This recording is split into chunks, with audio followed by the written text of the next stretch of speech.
Go out there, get data, experiment, and raise your confidence, and the pricing problem gets so much easier.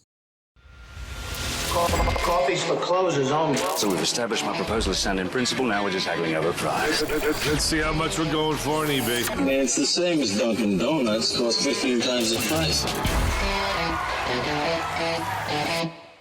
Today's podcast is sponsored by Jennings Executive Search. I had a great conversation with John Jennings about the skills needed in different pricing roles. He and I think a lot alike. If you're looking for a new pricing role, or if you're trying to hire just the right pricing person, I strongly suggest you reach out to Jennings Executive Search. They specialize in placing pricing people. Say that 3 times fast. Welcome to Impact Pricing, the podcast where we discuss pricing, value, and the hip relationship between them. I'm Mark Stiving, and our guest today is Marcos Rivera, and here are 3 things you want to know about Marcos before we start. He is the founder and CEO of Pricing.io. He was the operating executive for product management and pricing for Vista Consulting Group. And after the podcast is over, Marcos, you and I are going to talk about Vista because I used to teach for them a lot. And he is the author of a brand new book, Street Pricing, a pricing playlist for hip leaders in SaaS. Oh, he also speaks Japanese and Spanish. Welcome, Marcos. Thanks for having me, Mark. Glad to be here. Hey, how did you get into pricing? You know, it's interesting because I find myself to be not much of a consultant, to be honest with you. I started in pricing through my roots of product management. So I actually, throughout my career in the late 90s and 2000s, building software and having to price the value of everything I've built. And in doing so, I've learned how to price value simply by doing it in so many different technology contexts and just got good at it. I launched about 42 products in my career. And so that was a lot of pricing. And then from there, I joined Vista Equity Partners, their consulting group, and did it at scale across their entire portfolio. So that's pricing all different types of companies in different types of industries and helping them optimize their packaging and their model. Yeah, for anybody who doesn't know, Vista Equity Partners is a private equity firm. So they own lots of different companies which have lots of different products and pricing problems. So, okay, your whole book, your whole emphasis is on SaaS subscriptions. And by the way, I also wrote a book, Win, Keep, Grow, on subscriptions. But I want to ask you, what do you see as the biggest pricing problem in subscriptions? Yeah, I think the biggest pricing problem that I see, there's certainly a top 3 in my mind. But if I had to give you the one of them all, is that they're pricing without any purpose and without aligning their package of value to their clients. So what I mean by that is in the subscription world, the customer tends to pay over and over again for a product or for access. What ends up happening in technology especially is that innovation happens rapidly. You get new features, new value is introduced, but they don't know what to do with it. So they just start shuffling it around everywhere and guessing where it might belong. And before you know it, you'll start having different offer mixes and packages that are either too heavy for some clients, too light for others. And that starts to throw the price-value equation off balance. And no one knows this is happening, right? They don't realize it. And then over time, it comes to a point where either the customer starts finding a better fit with a competitor, or they stop using the product overall. And then it begins to catch attention. But by then, the damage is done, right? So I always look for pricing with intent and being very focused on which value you're selling to which customers. Yeah, it's kind of interesting, the answer you just gave, because you tied pricing and packaging together very tightly. Do you usually think that way?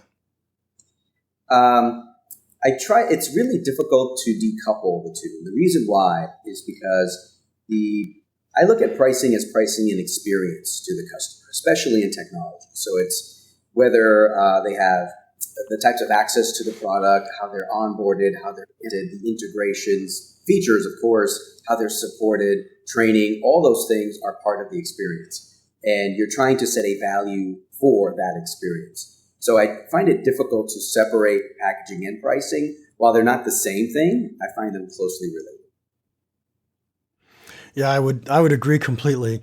And so what's the solution or what's the approach that someone should take if we're going to create new technologies, new capability, and we've already got a SaaS platform out there, maybe we've got a good, better, best offering already that we've put together.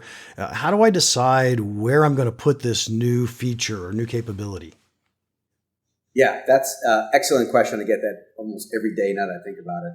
The way to start with pricing, especially if you already have an existing model and you're looking to enhance it, believe it or not, is not where most companies start, which is, how much should I charge for this new thing? It's the first thing on their mind, the first question on their mind. But that question doesn't get answered until you understand how your value is being changed, who actually cares about this innovation more than others, and then even before that, being a little bit of a Simon Sinek person here, but the why. Like, why are you selling this thing? Is this something that is a part of your goal to get more users into your system? Maybe you're looking for a network effect you're trying to build out. Maybe you're trying to lift your profits. Whatever that core goal is you're trying to achieve should tie to the type of customer you're trying to capture, and then how that value is enhanced, which finally leads to the price. So it's not a very satisfying answer, Mark, right? I mean, people want to know, what's the number? Tell me what to do. Just put it in there, charge, lift the price 10% and be done with it. But if you actually take a few steps before that to clarify what you really want, the who, and then the what and how that changes, the pricing actually gets a lot easier. Yeah, I find that most people don't think about what's the strategy, why are they doing what they're doing, and then the price segmentation, right? Who are we pricing it for? Can we price it for different people? There's so much going on, which is pretty fascinating. So you said there were three big problems, and you just gave us one. That just leads us into what's the next one. Yeah, on purpose, by the way. That was just me planting a seed, right? I think the two other big things that I'm seeing for the most part is, in addition to not aligning those packages to customers, I'm also seeing a lot of underpricing, if I had to say just out loud, where the customer or the clients that purchase today are very happy to pay the same price they've been paying, but you don't know if they're willing to pay more. And if your pricing comes from a lot of guesswork, which unfortunately a lot of companies do guess on their pricing, it's really hard to tell if you're underpriced or overpriced without knowing how to look for those signals. And what I find oftentimes is that, going back to what I said a minute ago about packing in more and more value, especially in technology, they don't actually reassess what that value is and how to capture it if they're capturing their fair share. So in most cases, not every case, there's going to be some good reasons to lower your price too, especially if there's the elasticity to justify it. But if you're really a fast-moving company and you're growing and you're packing a lot of value, you oftentimes will show signals to me that you're underpriced. And so looking for places to lift price is the exercise there. Yeah, and I think it's kind of fascinating because not only do we add more technology or we add more capability, but I think the other thing that happens is a lot of times when people first buy our subscription, they can only use their perception of what the value is going to be. And they're always going to underestimate that.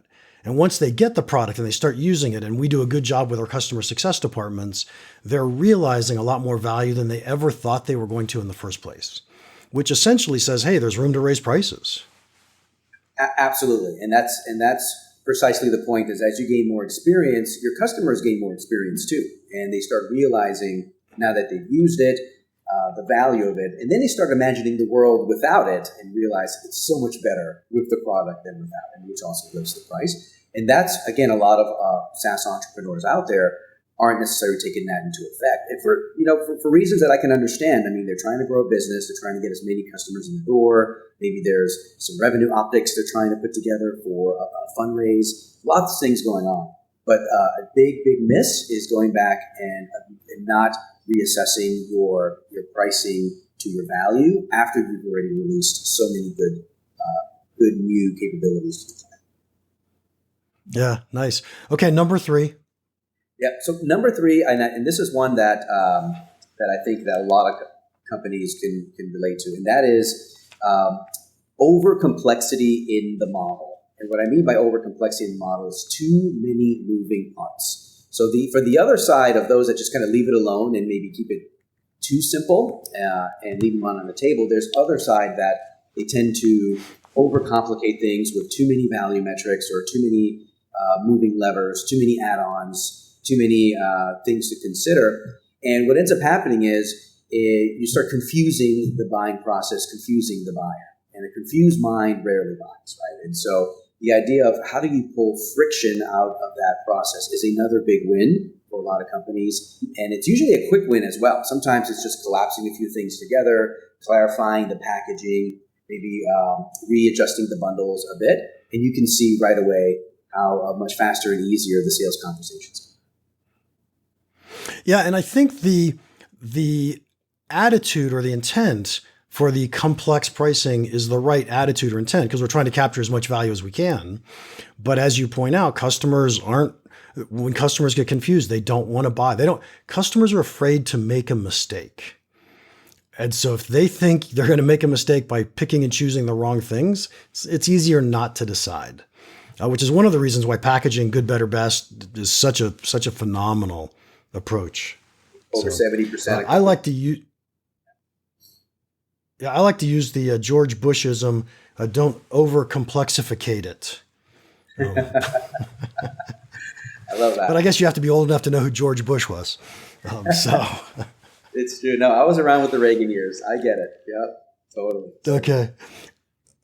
So one of the things that I find fascinating whenever I deal with SaaS companies is you hear everybody throw out the phrase land and expand, right? Or you hear acquisition, retention, expansion. And people spend a lot of time on acquisition and a lot of time on retention, but it seems like nobody focuses on expansion or the expand part of land and expand. Can you just pontificate on that? First off, why don't they? And then secondly, what are the things they need to think about to help them get there? Yeah, that's a super good question because land and expand, you'll hear that in a lot of circles with SaaS growth and technology investors. That's kind of the big play that everyone's after.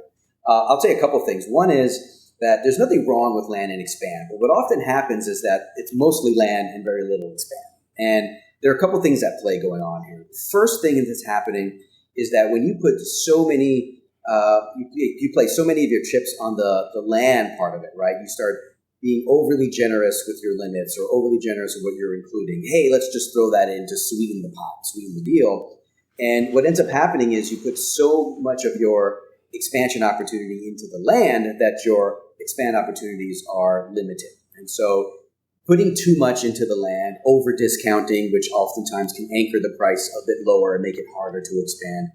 Full maximum extraction of the value up front also makes it a little bit harder to expand. When you spend so much money up front, you don't have much appetite to spend anymore until you feel like you've gotten the ROI or value of what you already bought.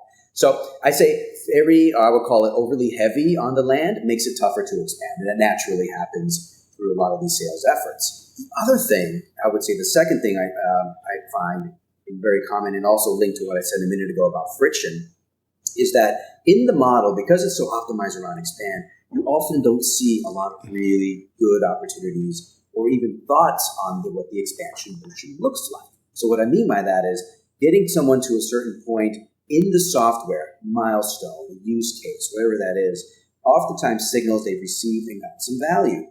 So where do you actually draw these lines before they start moving to these next echelons of value, where they start increasing maturity and sophistication and being able to put the right parameters in place, the right fences in place to then trigger the conversation and move them there? And that could be as very simple as understanding in your own product, what are the core 4 or 5 things that get done with this solution? And then where do you go from there? What are the advanced things that you do? How do you extrapolate from there?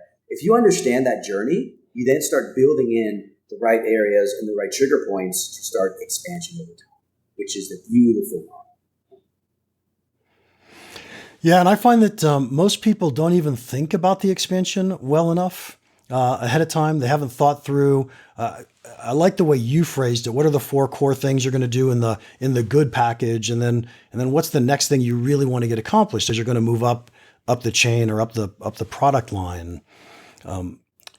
I often coach companies to look at usage, right? So SaaS cloud-based companies should have access to all the usage data of their customers. And now they have the ability to say, oh, the people who get tons of value, these are the features they're using. And the people who get a little value, these are the features they're using. Do you coach companies and how do you coach companies to create those fences or those products? Yeah, that's a great question because it does boil down to usage. What are they actually doing in the product? How many licenses? How many API calls? How many automations? What type of reports are they accessing? All these things matter to really see what type of value they're extracting from your solution. Most companies don't have that data at their fingertips. Some of them do. Most kind of have to work hard to extract it and pull it out. Although with the new solutions out there like Pendo and Mixpanel and all these other great offerings, you can start pre-building in those hooks so you can see that usage a lot better.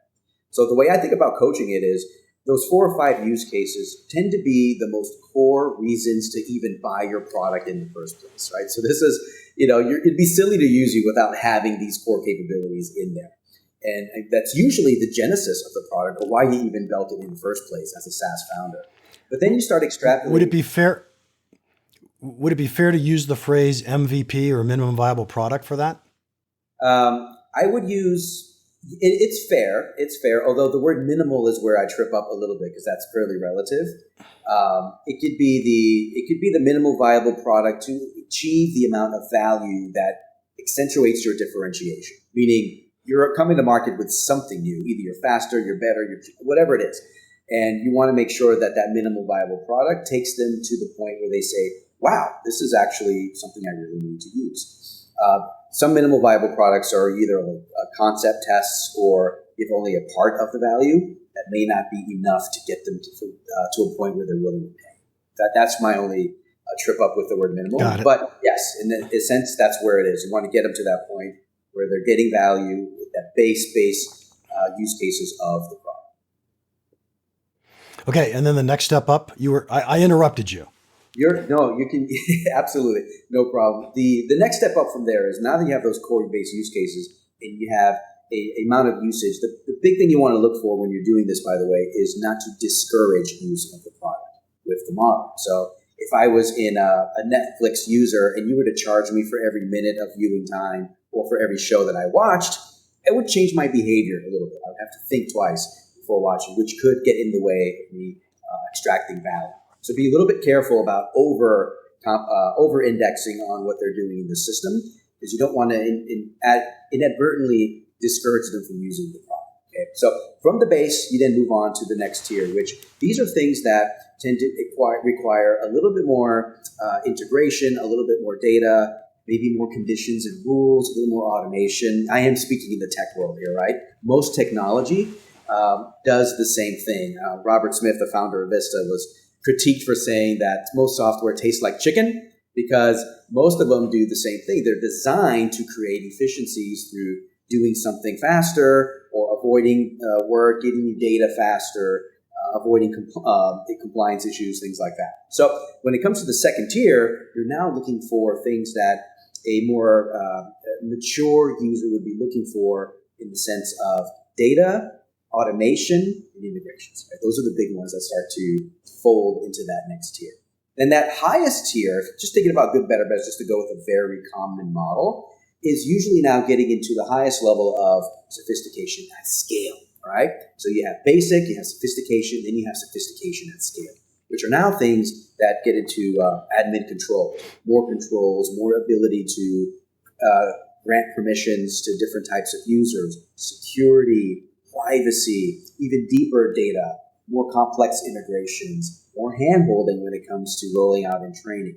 All these things that tend to fit well at scale. So that's how, at a very basic high level, you start thinking about how to break up the different capabilities by those values. Nice. Okay, you brought up a topic that I actually don't have a really good answer for in my mind yet, so we're going to debate this a little bit.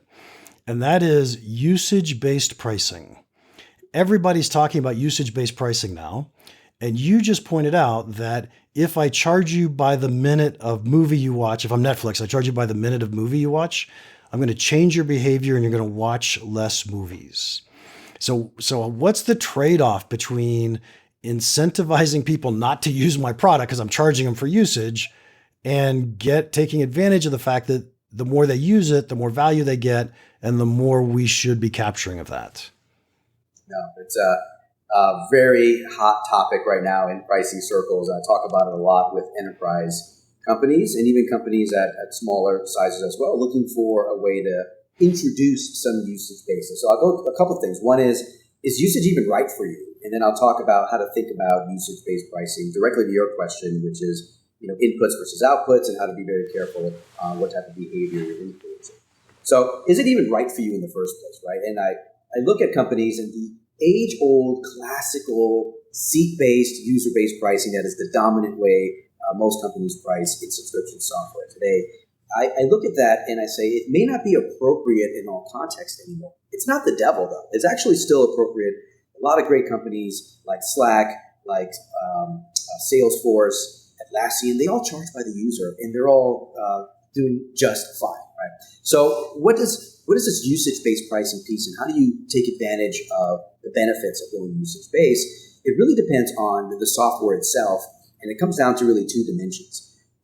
How much is the machine doing, and how much is the man or the person doing, right? So the idea here is thinking about what the software and what the person is doing in your solution, and that usually leads you to some answer, or at least directional answer on going usage-based. I'll give you a very quick one there. Imagine 2x2 is if your software it's a tool, right? Think of a software that maybe UX designers use, and they're very heavily in the tool, and the output is really just a result of what the human is doing in the system. And oftentimes, having a seat-based pricing there is perfectly appropriate. When someone is in there getting a lot of individual value, that's just fine.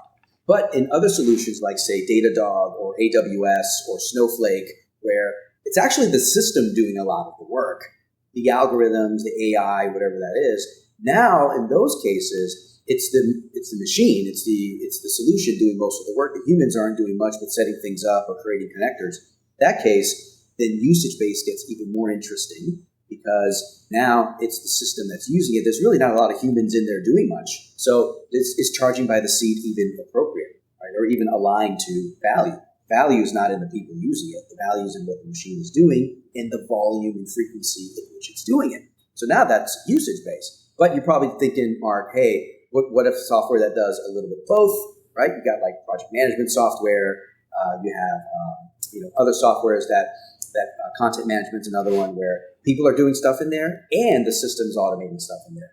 So in those cases, I actually like a hybrid approach where there's some either flat or usage-based pricing, as well as some elements of usage-based either limits, fences, or parameters that sort of help you extract value at the higher usage levels. So that way those that use it a ton pay more, and those that use it very little pay less. Right? So that's how I look at usage-based pricing. And as far as to your question directly about how to not discourage it, thinking about inputs and outputs of your software, right? And Pricing IO and my company comes from the inputs and outputs, thinking about this. And so if I look at a solution like Snowflake, where I'm thinking about the data and what it's doing with all the data, it's very natural to say that if I pump a ton of data through this, I should be paying more than if I pump less data. And the more I use this, the more data I actually want to pump through there. So there has to be this notion of the more input or the more volume or frequency of this activity, the more value that I get. And there's no way I can game or control. So what I mean by that is if you use the Netflix example, just to keep it simple, I could game that. I could skip a show. I could turn it off. I could go to my friend's house and watch. I mean, there's ways that you can work around the input there, which makes it a bit dangerous, because at the end of the day, what you're looking for is you want folks to go in there to tell their friends, did you just see that episode on Netflix, and create that viral effect. You have to have it. So by measuring a little bit more about the output of watching Netflix is that viral effect and the referencing and everything else, as well as the algorithm that they have that gets smarter about what you watch the more you watch, which then has a perpetuating behavior. You want to then not price for that activity, that input of watching. You want to price more on the overall access, which in this case is the human. Very, very simple. Other message. I'll give you another one. Slack. A lot of people use Slack, right? Do they charge by every message you send? Probably not. What would happen if they charge you by every message? You'll probably stuff entire essays and paragraphs in your message so you can reduce the amount of times. But what happens when you reduce the amount of messages is you start reducing the collaborative nature of the value, right? So you don't want folks to not send messages, so you charge on a user basis, which again, going back to my earlier framework, are people in Slack actually using it? Is the output a result of human input? It sure is. And so that's where the CSS is so important. Nice. I love that answer. I think I learned something great there. That was awesome. Hey, Marcos, I think we could have this conversation for hours. I'm really enjoying this, but we're going to have to wrap up. So we've got two things left to do. First, pricing table topics. So just so the audience knows, I intentionally selected a card for Marcos today, although I haven't told him what it says yet. And that's because I wanted to make sure it had to do with subscriptions. And so you get the 5 of diamonds, Marcos, 5 of diamonds. And the saying is, you got 1 minute, raise prices on the subscribers with highest usage first. Raise prices on subscribers with the highest usage first. I, for one, find that to be more often than not effective way to start testing the value on the high end. So what you're doing is when you see the high usage, which the usage I'm assuming is something that matters to the client and is something you cannot game, something that you cannot work around, and is something that you understand and can predict, which is the other element there. Your ability to raise price and actually capture the higher value proposition there, the higher perceived value, is a much better likelihood than for the low usage cases. Remember, perceived value gets stronger and better with more usage. That correlation works out really well. I fully support increasing prices first at the high usage level as a lower risk way to understand how much further you can go. All right. Thank you, Marcos. If you care, you only went 50 seconds. You could have done another 10 seconds for me. But that's okay. That's okay. Good job. Good job. And then we're going to wrap this up with the final question, probably my favorite question. But what's one piece of pricing advice you would give our listeners that you think could have a big impact on their business? The one piece of pricing advice that I always tell folks is that pricing is about confidence. Okay, and if your confidence is low, you're going to start asking yourself questions like, am I charging the right amount? Am I charging for the right thing? If those questions are looming in your mind, that means you have an opportunity to raise your pricing confidence. Go out there, get data, experiment, and raise your confidence, and the pricing problem gets so much easier. All right. And one of my favorite sayings is salespeople have to be confident they can win at your prices. I love it. Fits right in. I love it. Yeah, exactly. Marcos, thank you so much for your time today. If anybody wants to contact you, how can they do that? Absolutely. So a couple ways. I'm easy to find on LinkedIn. You can either go straight to Marcos Rivera, go to Pricing.io. You could also go to my website at pricingio.com. But the biggest way is to pick up a copy of my new book, Street Pricing, sold where all books are sold, Amazon, Barnes & Nobles. It has all of my 23 years of experience and 300 pricing projects packed into one book that has a fun musical spin to it. Pick up a copy of that and you'll learn everything I talked about today and more. All right. Thank you so much, Marcos. Episode 188 is all done. Thank you for listening. If you enjoyed this, would you please leave us a rating and a review? Oh, and if each of you can get one more person to listen, that would double our audience. Don't you love how math works? And finally, if you have questions or comments about the podcast or pricing in general, feel free to email me, mark@impactpricing.com. Now, go make an impact. Thanks again to Jennings Executive Search for sponsoring our podcast. If you're looking to hire someone in pricing, I suggest you contact someone who knows pricing people. Contact Jennings Executive Search.